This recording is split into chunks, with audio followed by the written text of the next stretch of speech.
en a qui m'ont dit que j'enregistrais trop proche de la caméra. Je lis les commentaires.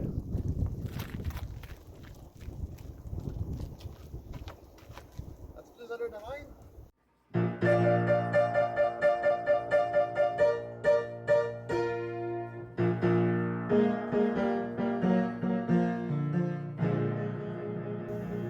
Bienvenue tout le monde, Jerry Lauzon de Nomadisme Expérimental.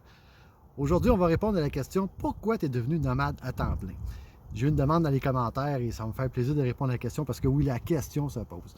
Alors, comment tout ça a commencé? On va aller loin. Ça a commencé en 2009. J'avais 43 ans et j'ai eu une crise cardiaque. Capotez pas, c'était le moment le plus zen de ma vie. Et pourquoi? Parce que j'avais absolument zéro contrôle sur qu'est-ce qui allait se passer. Tout était dans les mains de quelqu'un d'autre, puis absolument rien que je pouvais faire. Et je m'en suis sorti très bien. C'est un petit artère secondaire qui s'est bloqué, puis on mis un stand, tout était beau, mais après tu te poses la question, hey, qu'est-ce qui m'a emmené là? Écoutez, je mangeais mal, j'avais une job hyper stressante à côté dans le tapis. J'ai travaillé 33 ans dans l'application des règlements de la loi pour la ville de Dollard-des-Ormeaux. Puis les 17 dernières années, c'est moi qui étais le commandant du service et j'étais aussi agent de liaison à la cour. Une job hautement politique parce que le politique a affaire directement avec tous souvent quand ils sont pas contents ou qu'ils veulent un service ou whatever. Écoute, je suis passé du jour au lendemain à un gars qui donnait des tickets de parking et de réglementation municipale à paf de même, avec un diplôme de secondaire 5, gérer 25 employés, un budget au-dessus d'1 million de dollars par année, la sécurité de 55 000 personnes est à ma responsabilité. Ça, c'est, je pense, c'est 13 ou 16 000 adresses. C'était du stock. Puis, c'est ça. Ça m'a stressé dans le tapis. Puis, je mangeais mal, je faisais pas d'exercice, puis tout ça, fait que ça n'a pas aidé. Et ça a fait toute une remise en question. Je me suis dit, faut que tu changes d'emploi, faut que tu changes de job, because tu vas mourir jeune si tu gardes ça de même. Mais par contre, j'ai une famille, j'ai des obligations, on n'est pas propriétaire d'un duplex à Montréal. Toutes ces choses-là, tu peux pas changer de job du jour au lendemain puis faire comme dans le film American Beauty puis devenir Flipped Burger, ça n'arrivera pas. Donc, pendant bien des années, il faut essayer de trouver une solution, voir comment là. Puis entre-temps, en 2014, moi et ma conjointe de l'époque, on a acheté une Chevy-Van avec un toit haut pour fin de semaine et vacances. Pourquoi pas? Et ça a commencé de même. Et de fil en aiguille, on est parti de Québec Vanning aussi avec d'autres. Puis là, en 2016, j'écoute une vidéo d'un dénommé Nomadic Fanatic. Et le gars vit à temps plein dans une vieille Econoline tout croche, peinturée au rouleau, à temps plein. Là, je regarde ça, puis je me dis, hey, lui, il peut vivre là-dedans à temps plein. Moi, j'ai quelque chose de bien meilleur dans l'entrée, right now. Puis ça serait peut-être faisable. Puis là, je pitch l'idée sans taux d'espoir à ma conjointe, dire, hey, on pourrait faire ça, nous autres, et de me faire répondre, oui, pourquoi pas. Oh là là. Là, ça a fait comme, wow. Fait que tout de suite, première étape, on n'achète plus rien parce qu'il faut que ça rentre tout dans la vanne. Deuxièmement, on fait des calculs, puis tout ça, de la patente. Finalement, pour que 2 ans plus tard, de toute cette préparation-là, on a vendu la maison, on a tout remboursé les dettes, on a mis le camion en ordre parce que le camion n'était pas fait pour vivre à temps plein, il était fait pour les fins de semaine, les vacances. Donc, il a fallu tout refaire le camion. Mécaniquement, l'intérieur, le préparer en conséquence de, etc., etc. Et puis on a fait le move. 1 an plus tard, j'ai décidé de poursuivre l'aventure en solo. Je suis parti de mon bar. Et je me suis acheté une Dodge Caravan parce que c'était pas cher, la grosseur faisait mon affaire et ça me donnait une certaine marge au niveau financier pour faire un autre voyage dans le sud-ouest. Pour ceux qui font les commentaires et qui me trouvent brave, là, mon ex-conjointe a poursuivi avec le camion et a été en Colombie-Britannique, place que j'irai jamais. Elle a été retournée 2 fois dans le sud-ouest américain. Le camion à bois a été refait de A à Z, là, mais il y a 40 ans. Fait que ça, c'est chapeau pour elle. Moi, je l'ai facile. Donc, je suis pas un vidéaste, je suis un photographe en réalité. Les vidéos, c'est récent comme affaire. Fait que je vais partager avec vous ce que j'ai vécu Puis ça explique le pourquoi. Je savais pas trop dans quoi je me lançais, qu'est-ce que j'allais trouver et tout. Je partais vraiment à l'aventure. J'ai pris la décision d'arrêter de ramasser des cossins et de plutôt ramasser des expériences parce que tu ramènes rien avec toi en bout de ligne quand tout est fini, là. Donc, je vais partager avec vous les photos de qu'est-ce que j'ai vu, qu'est-ce que j'ai vécu. J'espère que ce ne sera pas un diaporama trop plate parce qu'il a été long à préparer. Fait qu'il a été fouillé les archives et tout. Fait que, on y va avec ça. Et moi, dans mon ancien job, ça, c'était un gars que j'ai rencontré de même. J'ai brûlé les ponts en arrière de moi. J'ai cancellé mon permis de véhicule d'urgence. Et pendant mon premier voyage, j'ai envoyé cette photo de mon nouveau bureau à mon ancien boss pour lui demander qu'est-ce qu'il en pensait. Il ne m'a jamais répondu.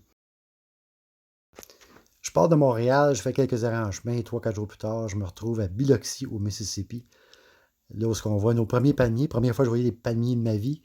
Les maisons sont sur des pilotis, pas juste les maisons. On a des places quand même, les églises, les écoles sont sur pilotis à cause des ouragans et des inondations que ça cause. On parle des fois de 25 pieds d'eau. Lever et coucher de soleil, c'est ce qui est cool en Louisiane, sur le bord du golfe du Mexique, parce qu'on voit et l'Est et l'Ouest. Et même des cow-boys qui ramassent leur bétail. C'est vraiment quelque chose. Les hérons passent leurs hivers au Texas, au Mississippi, en Louisiane. Ne donnent pas leur place d'ailleurs. Si vous êtes ornithologue, c'est comme la place, la Louisiane, c'est fou. J'ai rencontré toutes sortes de monde, comme ce cycliste suisse qui voyageait en Amérique avec son vélo. Une couple de beach bums qui s'était fait un tour pour manger le Lucky Charms. Et je me suis fait un ami, un farmer du Wisconsin. On a passé du temps ensemble sur la beach pendant quelques semaines. Je visitais les petites villes autour pour la gastronomie, la bouffe. En Louisiane, ils font beaucoup de canne à sucre pour faire du sirop. C'est pareil en Louisiane qu'au Québec, sauf que vous allez avoir de la canne à sucre à terre au lieu d'avoir du maïs. C'est vraiment spécial. Puis qui dit Louisiane, bien dit la New Orleans, la Nouvelle-Orléans. J'ai visité 2 fois. Si vous êtes sensible au niveau des sons et du bruit, évitez Bourbon Street quand il fait noir. Il y a du tapage tout le temps, c'est fou raide. Et il y a toujours un party. Au moment que vous regardez cette vidéo, il y a un party à New Orleans pour aucune raison. C'était vraiment cool à voir. Restez dans le quartier français. En dehors des petits quartiers résidentiels, ça peut être pas mal rough. À part de ça, j'ai eu beaucoup de plaisir là-bas. Louisiane, j'ai appris que tu ne lances pas des roches à un alligator que tu penses qu'il est mort. Parce qu'il y a des grosses chances qu'il n'est pas mort. Je m'en suis sorti sans problème. Je pense qu'il était trop occupé à digérer. Là, on est rendu au Texas, Magnolia Beach, avec les vautours. Des vautours partout au Texas, c'est fou. Il y en a. Surtout à des places comme ça, là. Une petite ville abandonnée de même, là, c'était vraiment spécial. Pourtant, il y a de l'activité en dehors, mais le vieux centre-ville, plus rien. Un autre sorte d'oiseau que je ne me rappelle plus du nom. Ici, on était à San Antonio, qui a une affaire de bien spéciale. Ils ont une rivière à l'intérieur du centre-ville, un peu comme Vienne, c'est fou. Puis c'est en bas, là, c'est pas au niveau du sol. Ça, c'est Marfa au Texas que j'ai appris que c'était à 4500 pieds d'altitude parce que le jour fait 15, la nuit, moins 7. Ça, c'est le pont qui passe sur la rivière, le Pecos, qui se déverse dans le Rio Grande.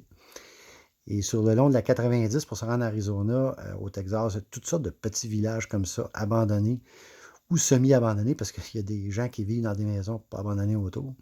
Et quand vous voyez une pancarte comme ça, marquée No Trespassing, il y a peut-être un gun de l'autre bord. Pas y aller. Ça, selon Google Maps, c'est Québec au Texas, mais il n'y a absolument rien autour. Et on arrive en Arizona. Mon objectif, j'ai toujours voulu voir le désert depuis que je suis petit en écoutant le Coyote et le Roadrunner. Et ça me prenait une photo d'un coyote et d'un roadrunner. Donc, j'ai réussi à avoir un coyote, bien que j'en ai entendu des centaines. C'est le seul que j'ai vu pour le vrai. J'ai vu des roadrunners et j'ai même préparé cette photo avec une amie qui a réussi à le pousser vers l'endroit où je le photographie. Ça, c'est une amie que j'ai aidé à réaliser son rêve. Je l'ai accompagnée en Arizona.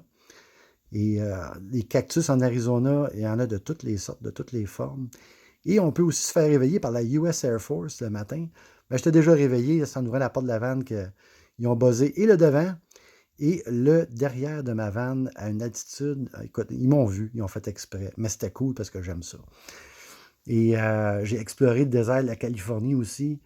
Mais en Arizona, il y a ce spot-là, cette montagne-là, j'ai réussi à grimper pour avoir une vue absolument débile qui m'a ému tellement que j'ai resté là pendant au moins 45 minutes. J'en avais des larmes tellement que c'était cool. Ça, c'est une scène typique de l'Arizona, dans une rue nowhere. Je n'étais pas perdu. Merci Google Maps. rencontrer du monde et la bouffe locale, j'ai aucune idée c'est quoi, mais c'était bon en maudit. Et dans le désert de Californie, il y a eu le Skoolipalooza. Vraiment quelque chose de spécial. J'ai checké un check sur ma bucket list. J'ai bu du moonshine pour découvrir et confirmer que la Terre tourne parce que je l'ai senti tourner pendant au moins 2 heures. C'est fou raide. Et il y a beaucoup de parties dans le désert comme ça. Et c'est très commun. Il y a toutes sortes d'échanges qui se font et de la bouffe. Ça, c'est Slab City. C'est Mad Max en vrai.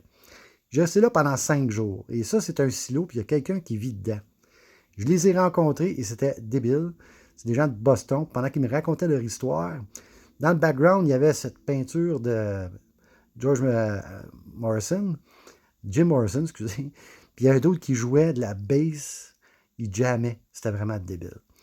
Alors, sur le chemin du retour, pandémie oblige, je suis parti plus de bonne heure.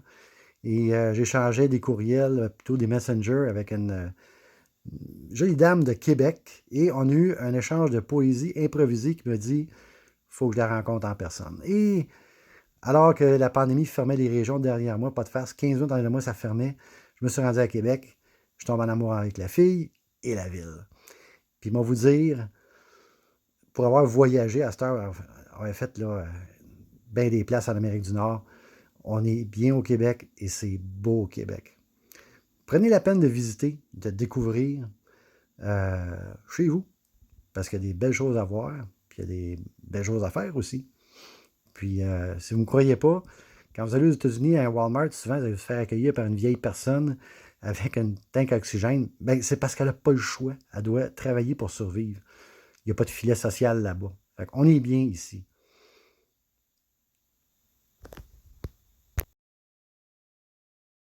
J'espère que vous avez aimé ça, que ça vous a informé sur c'est qui Jerry Lauzon. Ceux qui ont fait le commentaire là, que ils sont claustro parce que je filme de proche. Premièrement, il fait pas beau vraiment. La saison n'a pas vraiment commencé. Je vais faire du vidéo extérieur dans pas long. Je vais vous montrer mon centre multimédia dans la van. C'est ça. C'est la prise de charge de mon téléphone qui enregistre en ce moment, qui est un vieux Samsung S8 de 2018 que je ne comprends pas qui marche encore et qui va très bien d'ailleurs. Vous n'aurez pas de drone aérien parce que moi, les affaires téléguidées, j'aime bien ça, mais j'aime ça quand c'est à terre. Puis, malgré ça, avec vous avez pu voir, je me plante à l'occasion. Fait qu'un drone, oubliez ça, il n'y en aura pas. Fait que c'est ça. Merci encore. Et je l'ai mentionné dans une vidéo précédente, mais je pense que c'était celle de Noël. Fait que c'est pas tout le monde qui va la voir. Mais je ne vous demanderai pas à tout bout de champ de vous abonner, de liker, de commenter. Écoutez, si vous aimez ce que vous voyez, vous allez le faire de toute façon. Donc, ça ne me donne rien de vous le rappeler. Puis si vous n'aimez pas ça, ben c'est à vous. J'ai pas de trouble avec ça. Fait que merci encore. Et hey, à la prochaine. Bye. Hey, bienvenue tout le monde, Jerry Lauzon, et bienvenue. Ah, je recommence. Ah!